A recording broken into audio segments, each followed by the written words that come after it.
All right, now we're going to talk about some strategies for the elbow and wrist. And I've been throwing kettlebells around for over 20 years. I've done some high-level grip work.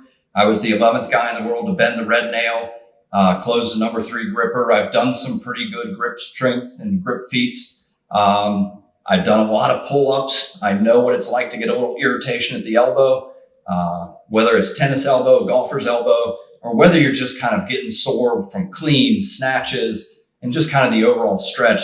If you're a BJJ practitioner and you're doing your gi practice and you're locking in on somebody's gi, you're getting a lot of stress on the hands, the wrists, the elbows.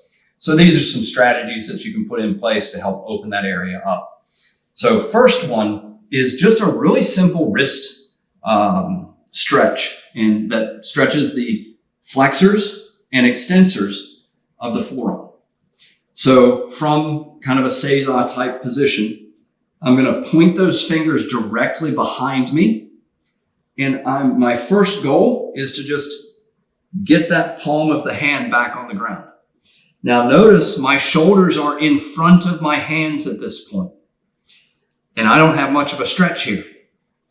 My hips are off of my heels, but as I begin to sit back and I begin to bring my shoulders back where my wrists are, now I start to get a stretch. And I can shift my weight side to side. That's going to unload and overload one side or the other. So I can just kind of shift back and forth for a minute. Now I'm going to take my fingers further ahead. I have to lean forward to get the heel of my hand on the ground. Now as I sit back, I get a really big stretch through those flexors. And again, shift your weight back and forth. Stretch those flexors, open up those wrists. Now I'm going to do the opposite.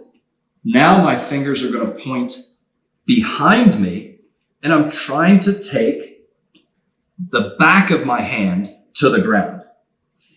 And once I'm here, if I really straighten those elbows and lean back a little bit, I get a really big stretch through those extensors.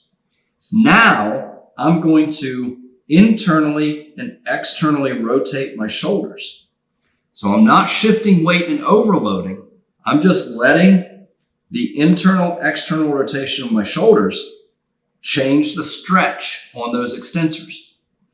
Now I'm going to take some stretch off, flex my fingers, and repeat the stretch and the shoulder rotations in that position. The extensors of my fingers are now on stretch, and it really changes the stretch. And you'll notice it changes how much internal, external rotation I can do with my shoulders. Then just kind of relax the wrists a little bit. That's a really nice way to stretch out the extensors and flexors of your wrist. The other thing that we can get into is pronation and supination. So if you happen to have something like an Indian club that is weighted out towards one side, what you can do is start to take that Indian club and just start to train a little bit of pronation and supination. That displaced center of mass is going to load that rotation. If you happen to have a small light kettlebell, you can perform your pronation, supination. You can start manipulating the leverages there.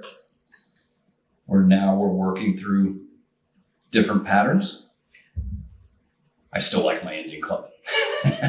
So let that displaced center of mass give you a little stretch, There are actual grip training tools where you can plate load this situation and work pronation, supination. You can do it in this supported position, but something as simple as that flexor and extensor stretch that we did, and these pronation, supination can be a big part of keeping your wrists and elbows nice and healthy.